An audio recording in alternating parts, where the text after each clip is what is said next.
Menina, você é a oitava maravilha. Menina, você... Oxente, aquilo é Tabica que tá ali. Eita, pelo jeito Tabica que tá juntando ali, ó, a lenha pra fazer a fogueira. Vou lá. É uma coisa, viu?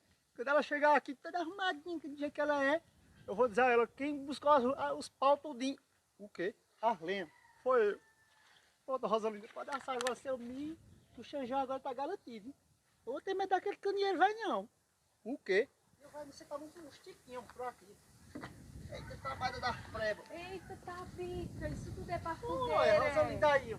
É tudo pra fogueira, Então, é? tu gostou? Eita, contei, vice, vai Mas tem- ser uma fogueirona, né? Sou- Agora deixa eu te dizer, também tu e Candeeiro, né, carregando essas lenhas.